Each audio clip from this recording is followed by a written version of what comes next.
Bismillahirrahmanirrahim. Assalamualaikum students. I am your social studies teacher of class 5 from Latif Niavi Memorial High School. Students, this is our fourth video and last video of this chapter. In this chapter, we discussed the two laws, first law in Constitution 1956 and second law of Constitution 1962, and we discussed objective revolution and martial law in Pakistan 1958. Now our new topic is separation of East Pakistan. ठीक है, separation means अलहदगी, east मतलब मशरिक of Pakistan मतलब मशरिक़ पाकिस्तान की अलहदगी. Ayub Khan resigned मतलब छोड़ देना on 25 March 1969 and handed over the government to general Yahya Khan. मतलब जो मैंने आपको लास्ट वीडियो में भी आपको जब मैं सेकंड कॉन्स्टिट्यूशन बता रही थी तो मैंने आपको बताया था कि जो अयूब खान ने रिज़ाइन कर दिया था 25 मार्च 1959 में और अपनी पावर जो थी वो हैंड ओवर कर दी थी, मतलब दे दी थी. किसको दे दी थी? याह्या खान को. Yahya Khan declared that the election would be held in 1970. Yahya Khan ने ऐलान किया कि जो इंतखाबात हैं वो 1917 में होंगे. ठीक है, जो इंतखाबात हैं वो होंगे 1917 में 70 में. The election took place in December 1970. जो इलेक्शन हुए, इंतखाबात हुए, वो कब हुए? वो 1970 दिसंबर में. ठीक है, in which Awami League won majority means अक्सरियत फ्रॉम ईस्ट पाकिस्तान, ईस्ट मतलब मशरिक, and Pakistan People's Party from west Pakistan, west means मगरिब. तो अवामी लीग ने मशरिकी पाकिस्तान से, जबकि पाकिस्तान पीपल्स पार्टी ने मशरिकी पाकिस्तान से, मगरिबी पाकिस्तान से अक्सरियत हासिल की, मतलब जीत गए. Furious differences emerged between the two parties which resulted in separation of the East Pakistan from the West Pakistan in December 1971. मतलब दोनों जमातों के दरमियान शदीद इख्तलाफात सामने आए. मतलब कि जो पाकिस्तान पीपल्स पार्टी और अवामी लीग थे उनके बीच में शदीद इख्तलाफात नज़र आए, जिसके नतीजे में क्या हुआ? जिसके नतीजे में दिसंबर 1971 में मशरिकी पाकिस्तान मगरिब पाकिस्तान से अलग कर दिया गया. ठीक है, तो the topic is completed. Now our next topic is constitution of Pakistan 1973. अब तक आप लोगों ने दो कॉन्स्टिट्यूशन पढ़े होंगे, एक फर्स्ट कॉन्स्टिट्यूशन ऑफ पाकिस्तान 1956 और then second constitution of Pakistan 1962. This our last constitution of Pakistan 1973. अब हम देखते हैं इस कॉन्स्टिट्यूशन में क्या है. Our last topic is third constitution of Pakistan 1973. तो first of all constitution means आइन. तो again I repeated the definition of constitution. Okay student, the definition of constitution is जो मैं आपको लास्ट वीडियो में भी समझा चुकी हूँ जब मैंने कॉन्स्टिट्यूशन का टॉपिक स्टार्ट किया था. It is a set of rules which everyone in the country must follow. मतलब कि ये एक रूल्स का, एक कानून का सेट है जिसे कंट्री का हर एक फ़र्द, मुल्क का हर एक फ़र्द फॉलो करता है, मानता है.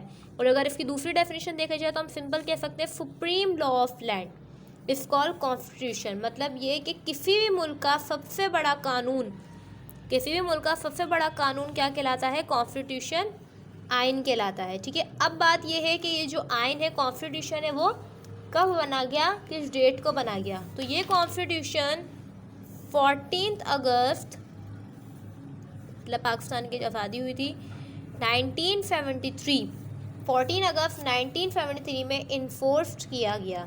ठीक है, ये कॉन्स्टिट्यूशन 14 अगस्त 1973 में इन्फोर्स किया गया. फॉर स्टूडेंट, अब हम इस कॉन्स्टिट्यूशन के बेसिक फीचर्स देखते हैं, सैलेंट फीचर्स देखते हैं, बेसिक फीचर्स देखते हैं कि इस कॉन्स्टिट्यूशन की क्या क्या खुसूसियात मौजूद हैं. तो जो हमारा बेसिक फीचर का पहला पार्ट है वो है सॉवरेनिटी. सॉवरेनिटी मैंने आपको जब ऑब्जेक्टिव रेवोल्यूशन समझाया था उस टाइम पे बताया था सॉवरेनिटी कहते हैं हाकमियत को.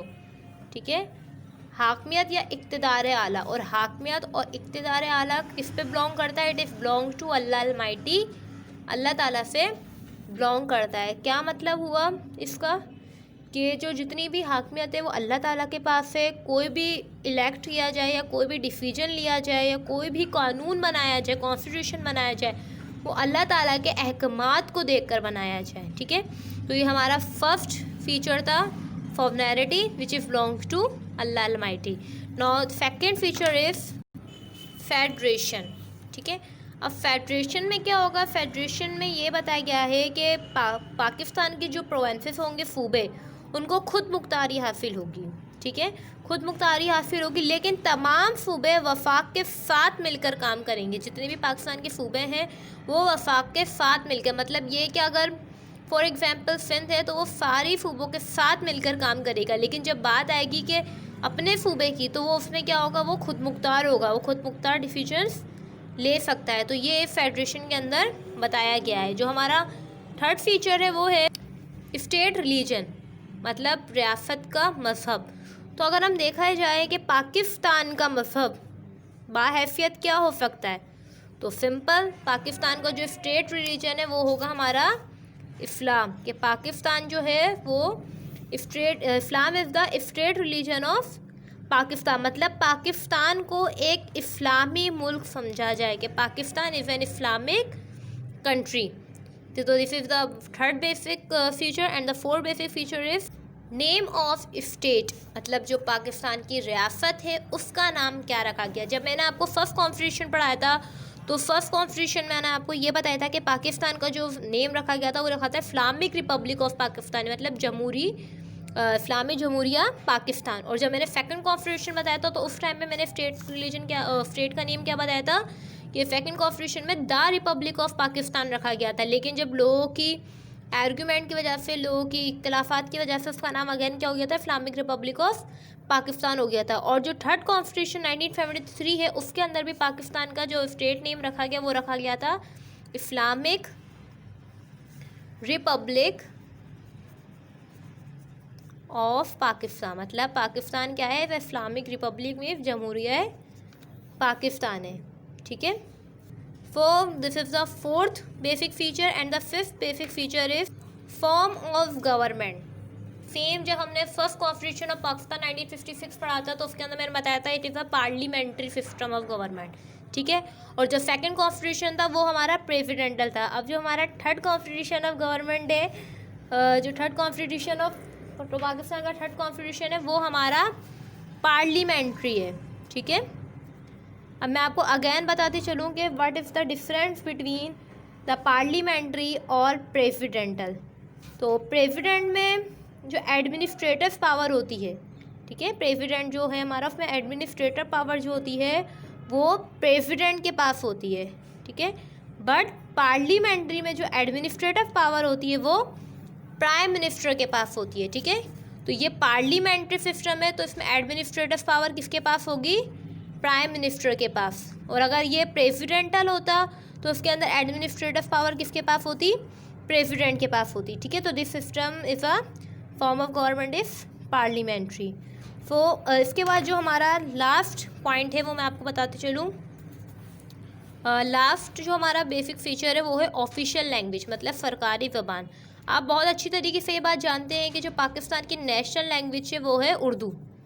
ठीक है, जो कौमी ज़बान है वो उर्दू है। बट इस कॉन्स्टिट्यूशन के अंदर पाकिस्तान की जो ऑफिशियल लैंग्वेज रखी गई वो उर्दू एंड इंग्लिश दोनों रखी गई। मतलब पाकिस्तान में रहने वाले लोग उर्दू और इंग्लिश दोनों को एक ऑफिशियल लैंग्वेज समझाया गया। ठीक है, तो our third constitution of Pakistan lecture is now completed.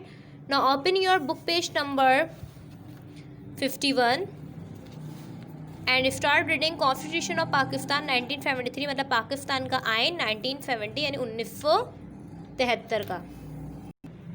और ये जो थर्ड कॉन्स्टिट्यूशन था पाकिस्तान का वो जो थी वो जुल्फ़िकार अली भुट्टो ने बनाया था। ठीक है, तो Zulfikar Ali Bhutto came into power after Yahya Khan resigned in December 1971। कहने के जुल्फ़िकार अली भुट्टो पावर में आ गए थे कब? जब याया खान ने रिज़ाइन किया था, छोड़ दिया था। कब? दिसंबर 1971 में, मतलब 1971 में। He negotiated with India about the relief of about 92,000 Pakistani soldier which he succeeded in 1972। मतलब इन्होंने भारत के साथ तकरीबन 92,000 पाकिस्तानी फ़ौजियों की रिहाई के बारे में मुज़ाकरात किए, निगोशिएटेड में मुज़ाकरात किए।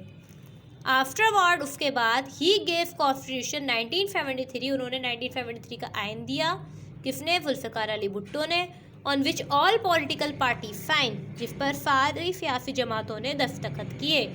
It was once again parliamentary constitution, जो मैं आपको बता चुकी हूँ कि ये दोबारा से एक बार फिर पार्लियामेंट्री आइन था, ठीक है, पार्लिमानी कानून था, आइन था। The prime minister would be the head of the government and the president only the head of the state. जिसमें क्या बताया गया? इसमें ये बताया गया कि वज़ीर आज़म जो थे वो हुकूमत के सरबरा और सदर सिर्फ सरबरा मुमलिकत हुए, ठीक है। Last paragraph, this constitution is still in force with 20 amendments. ये जो आइन है 1973 का, ये आज भी 20 तरामीम के साथ नाफिज है। मतलब ये वाला जो आइन है अभी 2020 के अंदर मैं बात करूँ तो 2020 में भी अभी यही वाला कॉन्स्टिट्यूशन 1973 चल रहा है, ठीक है।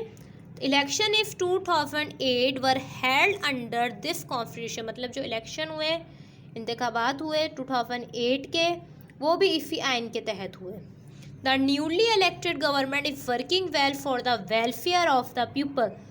कह रहे हैं कि जो नई गवर्नमेंट मुंतखब हुई, जो हुकूमत मुंतखब हुई, वो आवाम की फलाह और बहबूद के लिए काम कर रही है।